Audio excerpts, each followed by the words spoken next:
Hey, what's up? Welcome to Combat Corners, Punches and Kicks and Other Ill with my man, Coach Kush, one of the top striking coaches here in the sport MMA, and of course here at Roufus Sport. And as well, he was a head striking coach under Team Pettis with Coach Anthony Pettis, Daniel Vanderlei on season 20 of The Ultimate Fighter. So always a very valuable asset to have in our videos. Today, one of the questions I just received, went off my Instagram feed, just going down the line. Someone wanted to ask me how to set up off the front kick, and sometimes in Thailand it's called the foot jab or teep. So what I'm doing here, one of the big things is my range. If I start this close, deadly puncher like this man is going to get at me. So a lot of times I'm starting from the outside. One of the easiest things I can do, just picking this leg up, I can use it to kick at the body, and as I land right into punch posture, and I look to make my combo, boom, maybe set the low kick up. So that's one particular way we can do it. Another way I can use that is by pushing him away with it.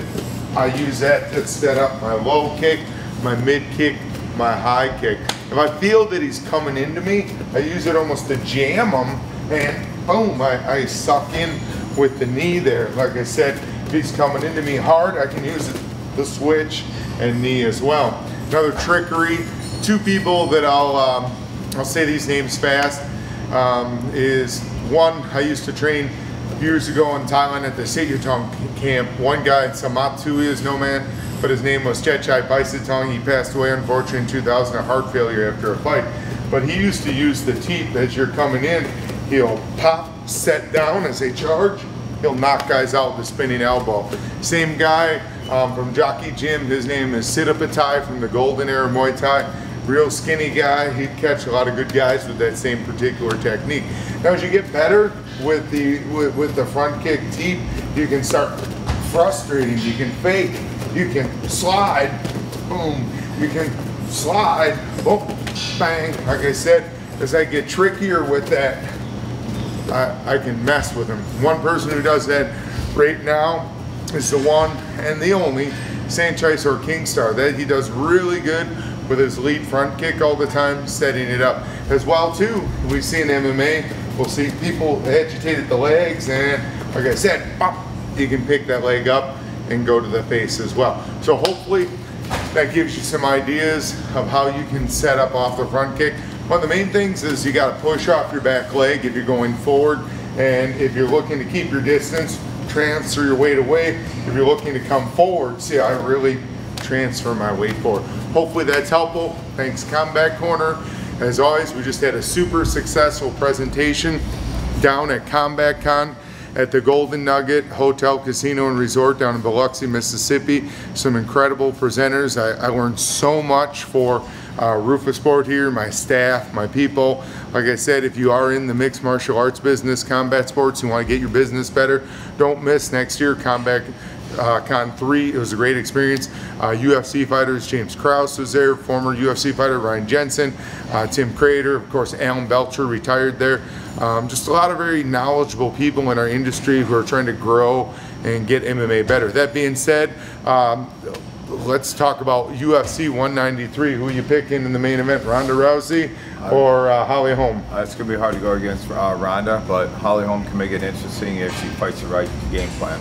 Well, I'll tell you this, I think nothing but the world of Ronda Rousey. One thing I will say, I don't know a lot about everything. I study martial arts a lot. One thing I will say about the wrestling, excuse me, not the wrestling, but the judo pedigree of Ronda. One thing is, judo is a defensive art.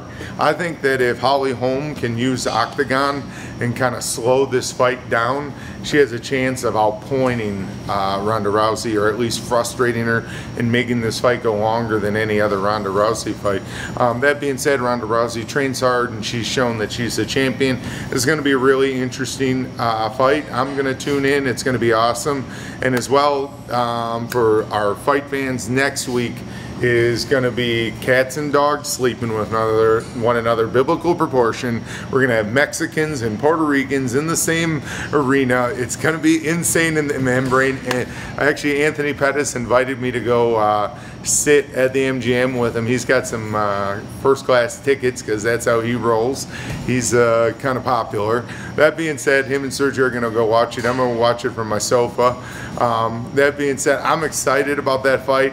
I think Miguel Cotto's looking incredible.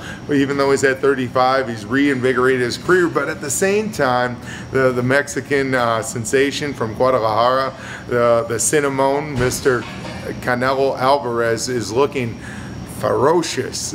I don't know how to say it in Spanish, El Ferocious, but how you say it, he's looking mean. Give me a prediction on that fight. I just think Canelo's size, and he's going to be able to overtake it. You know, Cotto can make it interesting with some good, really solid boxing, but I think in the end, Canelo will catch him. I'm not doubting that, but I tell you, I got a soft spot in my heart for those comeback kids, the older guys.